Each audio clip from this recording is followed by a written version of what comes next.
Assalamualaikum warahmatullahi wabarakatuh. Perkenalkan, nama saya Abian Ayatullah Fikri, biasa dipanggil Abian, NIM 2020 01 40 130.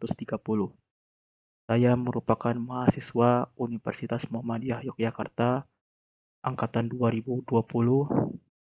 Di sini saya ingin menjelaskan tentang hasil proyek saya, proyek ujian akhir semester genap saya, materi implementasi basis data.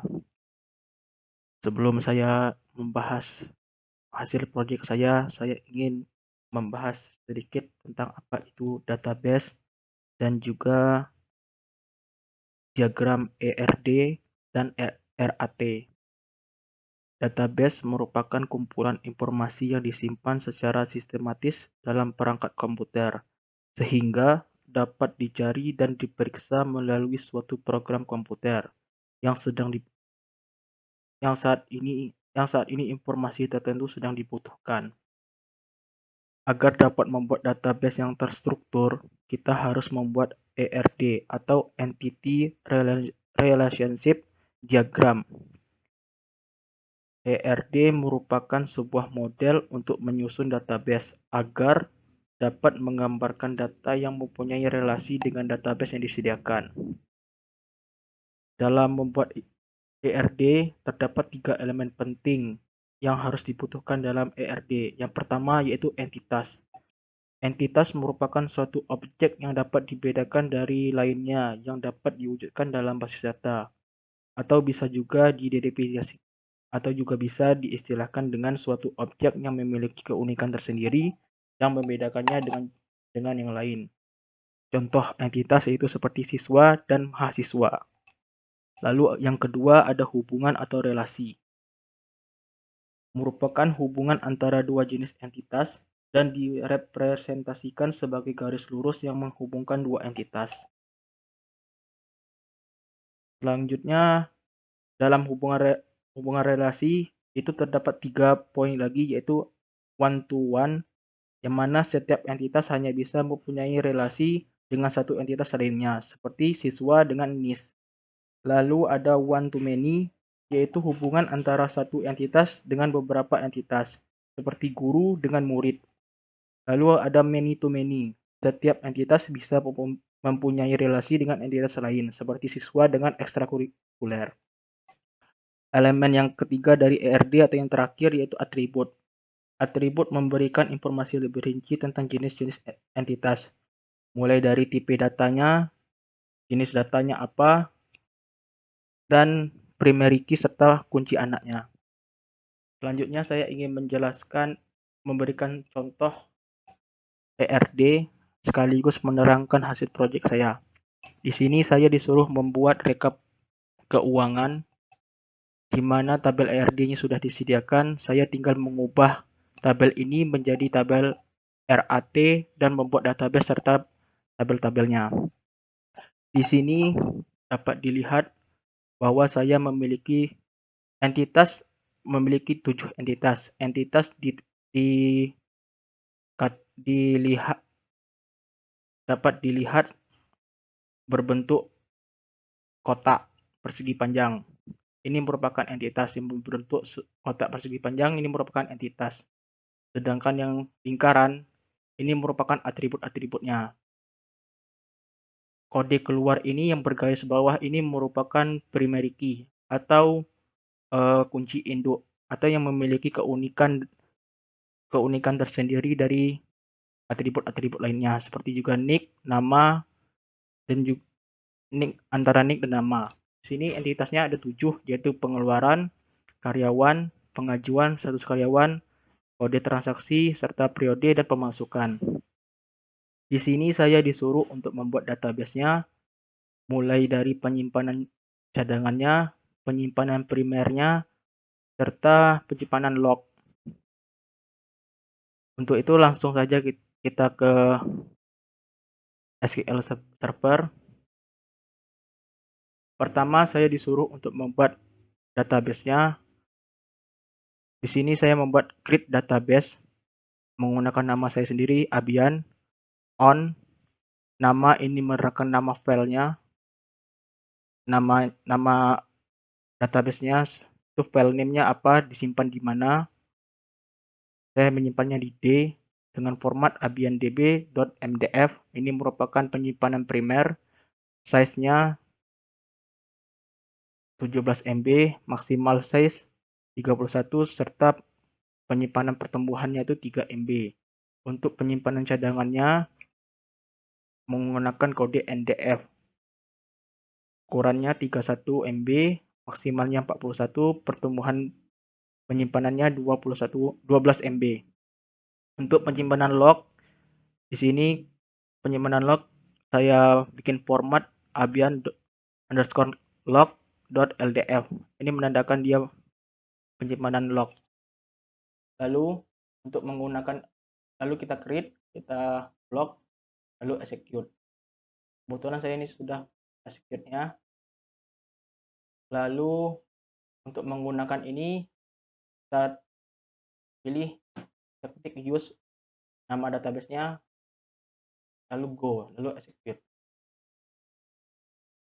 Lalu yang awalnya sini master berubah jadi nama database kita. Terus untuk membuat tabelnya, karena keterangan ternyata tadi di dalam ARD ada pengeluaran yang mana atribut-atributnya itu ada kode keluar, nominal transfer, tanggal keluar, pajak, bukti keluar, dan deskripsi. Yang mana kode keluarnya ini merupakan primary key-nya.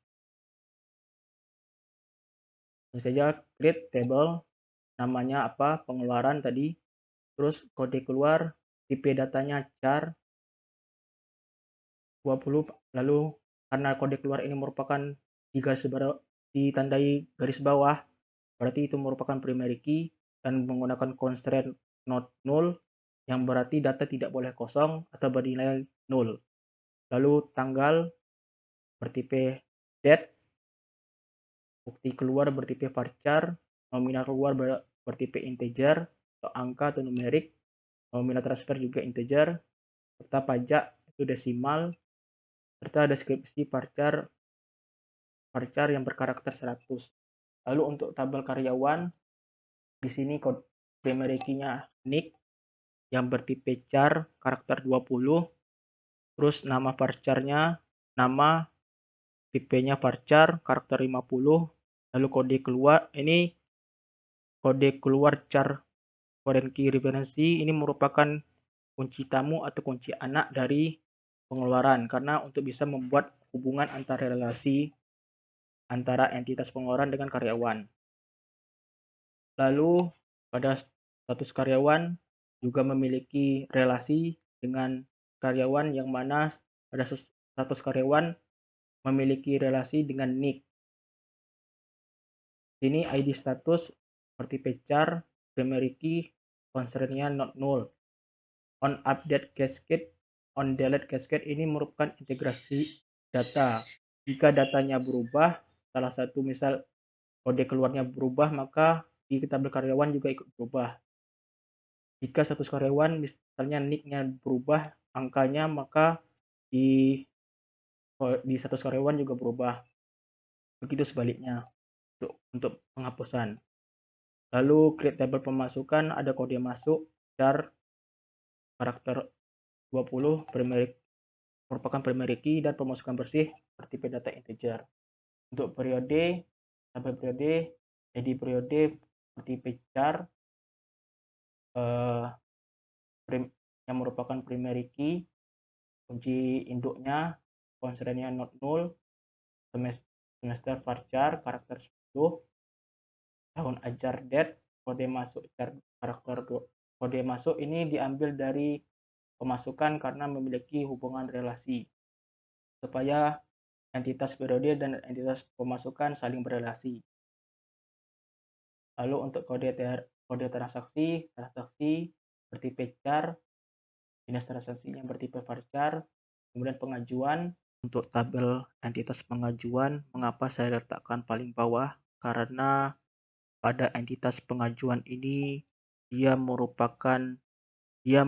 memiliki semua relasi antar entitas yang ada pada sebelumnya, yang mana pada entitas pengajuan berelasi dengan entitas karyawan yang mengambil NIK sebagai foreign key-nya, kunci tamu, lalu pengeluaran, entitas pengeluaran yang mana mengambil foreign key kode keluar, lalu pemasukan mengambil kode masuk, dan kode transaksi mengambil nomor transaksinya. Itulah mengapa saya meletakkan pengajuan paling akhir. Setelah membuat ini, maka untuk menampilkan tabel RAT-nya, kita pergi ke database, kemudian cari nama database kita, terus pada database diagram ini klik kanan new, lalu add semuanya.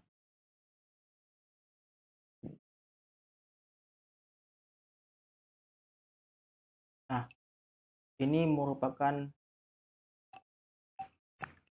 diagram RAT kita yang telah kita buat relasinya, supaya kita mengetahui apakah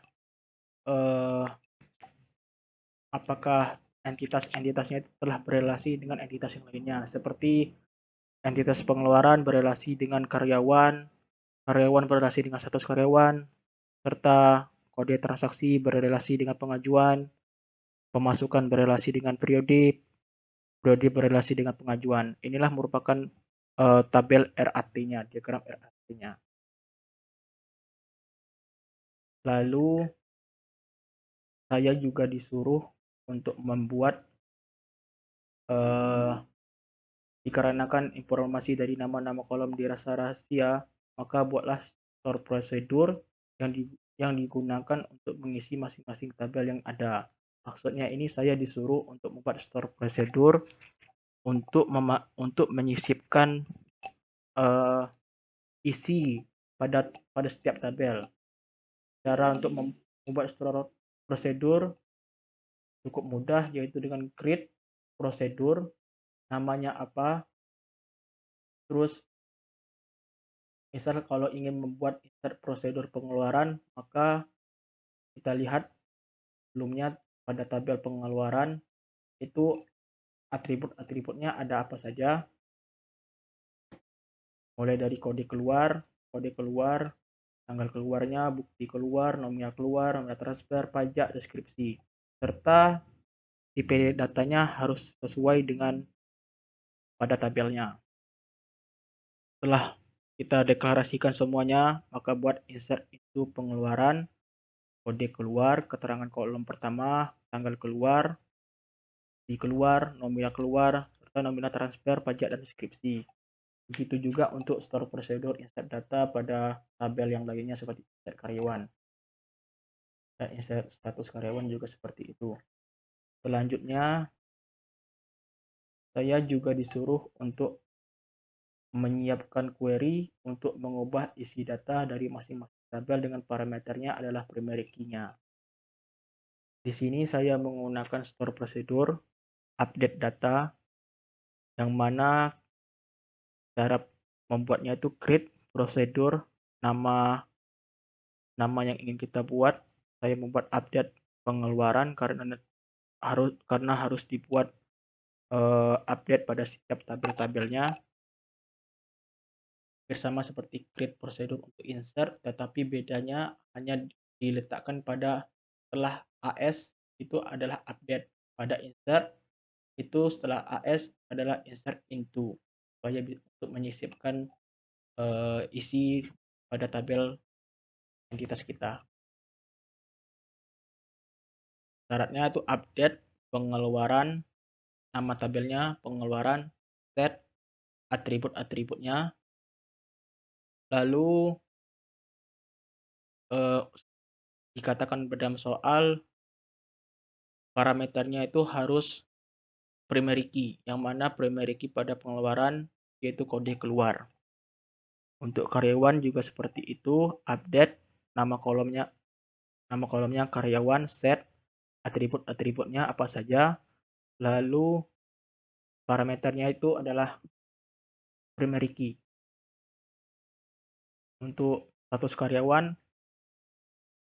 create prosedur update status karyawan, ID status, nama kolomnya apa, IP datanya, statusnya, IP data, serta nick, lalu AS update, nama kolom, nama tabel maksud saya, lalu atribut-atributnya ya, tadi, maksudnya ini atribut ID status sama dengan ID add ID status pada ini. Lalu parameternya itu adalah ID status karena primary key-nya adalah ID. Untuk pemasukan juga seperti itu, update juga sampai dengan update pengajuan.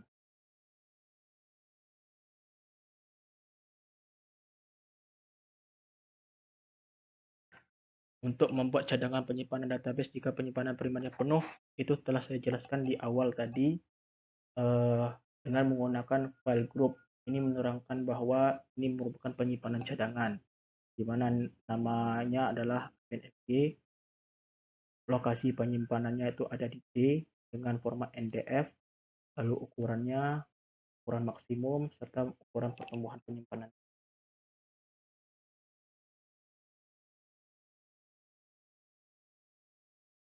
Lalu saya disuruh juga membuat view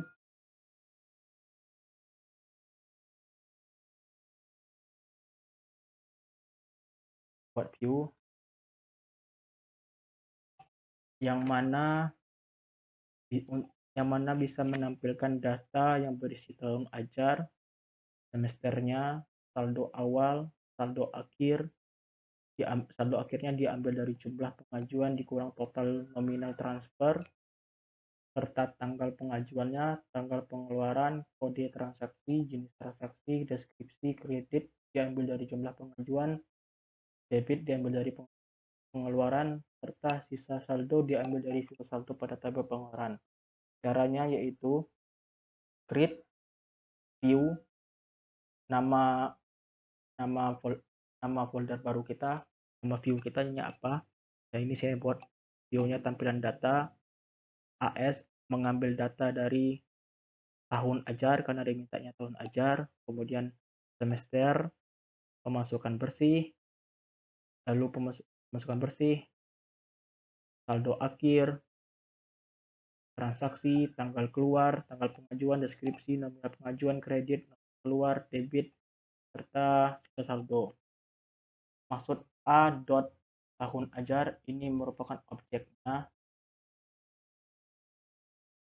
A tahun ajar ini merupakan objek untuk tabel periode. Di sini saya menggunakan kombinasi join supaya memudahkan kita dalam menampilkan view-nya.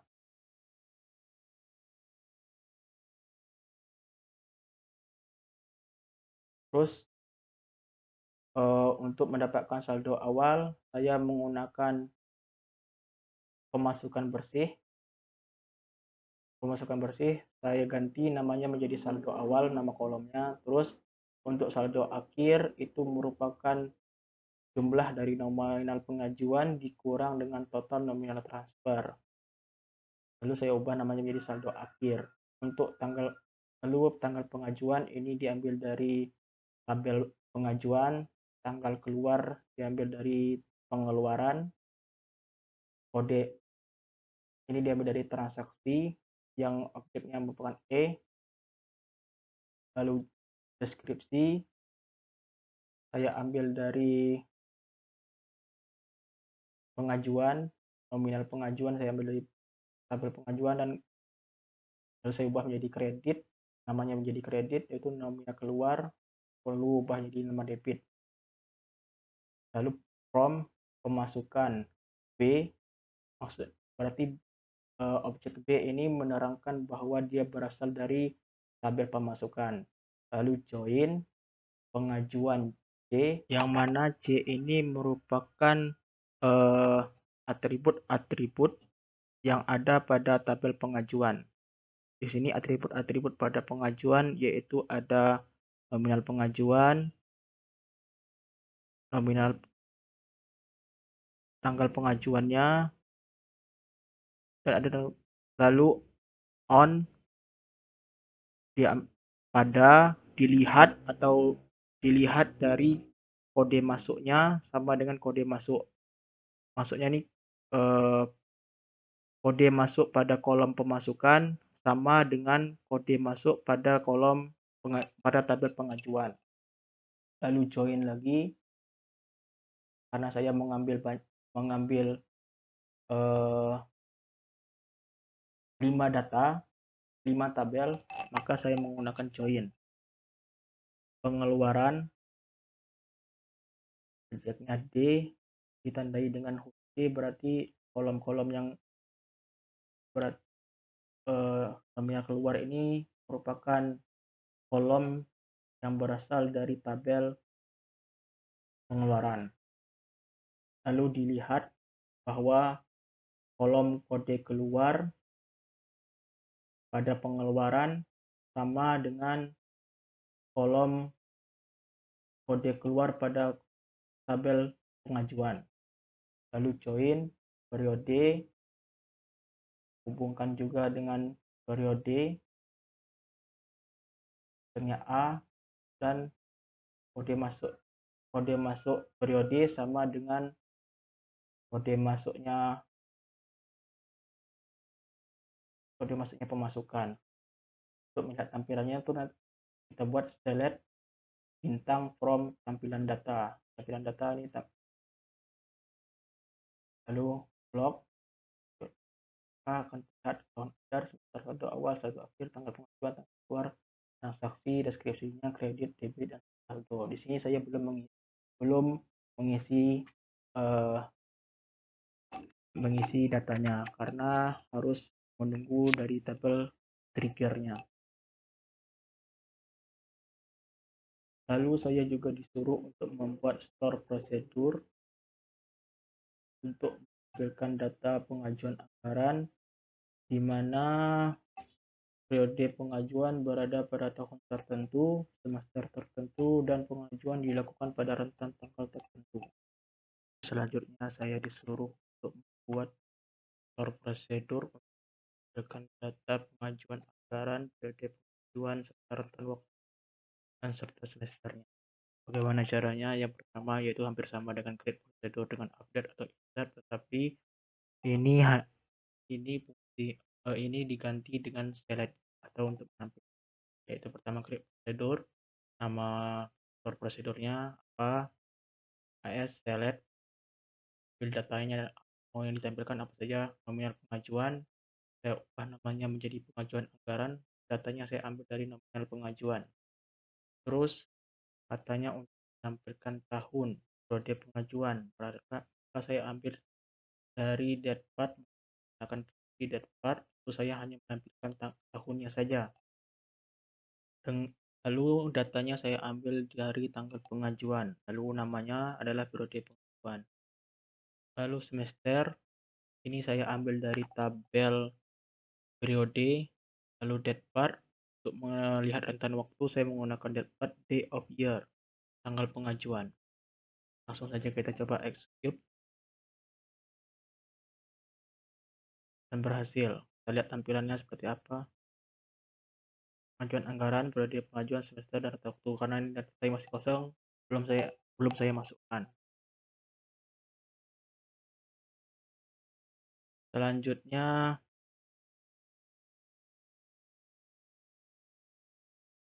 saya juga disuruh untuk membuat sebuah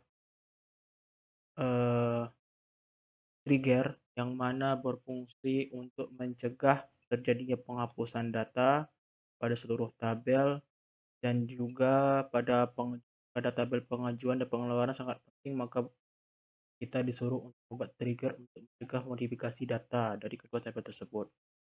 Caranya yang pertama yaitu create trigger, namanya apa, nama yang kita inginkan, nama triggernya, terus on pada apa, database kita, terus untuk apa kita menggunakan database kita, terus kita akan fungsi drop table dan alter table. Maksudnya ini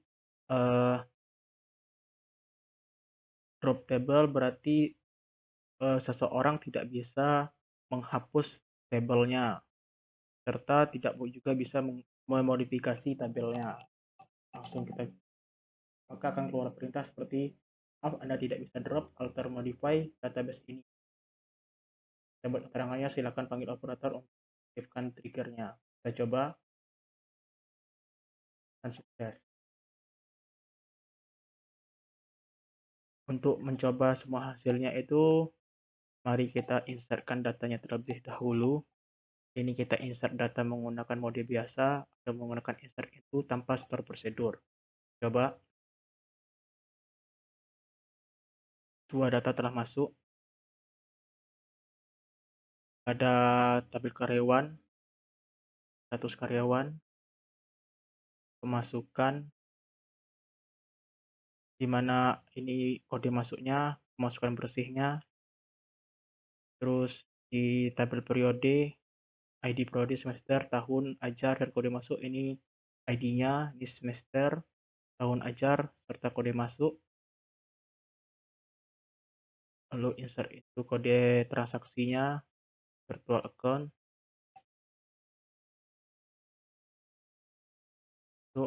Lalu pada tabel pengajuan, karena pengajuan cukup panjang, ini ada banyak sekali kolom-kolomnya, atributnya mulai dari kode pengajuan, tanggal diperlukan, sisa dana, bukti pengajuan, nominal pengajuan, tujuan deskripsi, ini kode keluar dan kode masuk transaksi. Kode masuk dan kode transaksi ini harus sesuai dengan yang data sebelumnya. Yuk, untuk menampilkannya, kita bisa membuat seperti select from pengeluaran untuk menampilkan kode pengeluaran, tabel pengeluaran. Ini kode keluarnya, tanggal keluar, bukti keluar, nominal keluar, nominal transfer, pajak, dan deskripsinya bisa dilihat. Terus karyawan, berarti data yang kita telah masuk, telah selesai kita sisipkan atau telah kita insert data.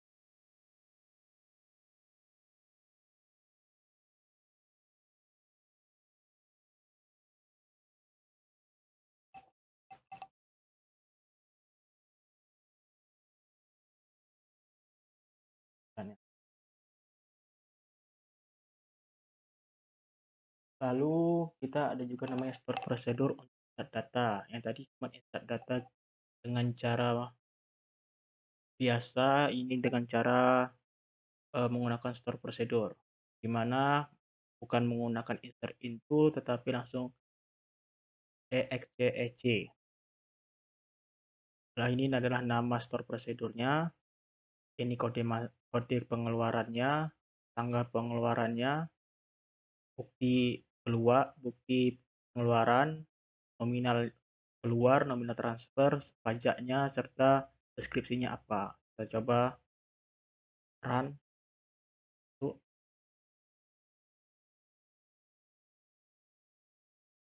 Ini pada insert data karyawan, ini pada status karyawan, ini pada pemasukan, periode, kode transaksi, kita pengajuan. Kita coba lihat lagi. Oke, data yang semulanya kita sisipkan, yang kita masuk cuma 2, sekarang sudah berubah menjadi 3 karena telah kita sisipkan menggunakan prosedur insert. Lalu saya untuk menampilkan view tadi itu dengan cara select from, nama view-nya apa, nama tabel view itu apa. View ini berfungsi untuk menampilkan virtual table. Kita lihat.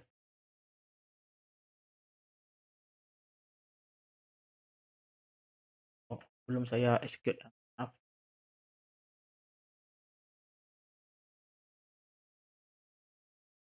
Oke.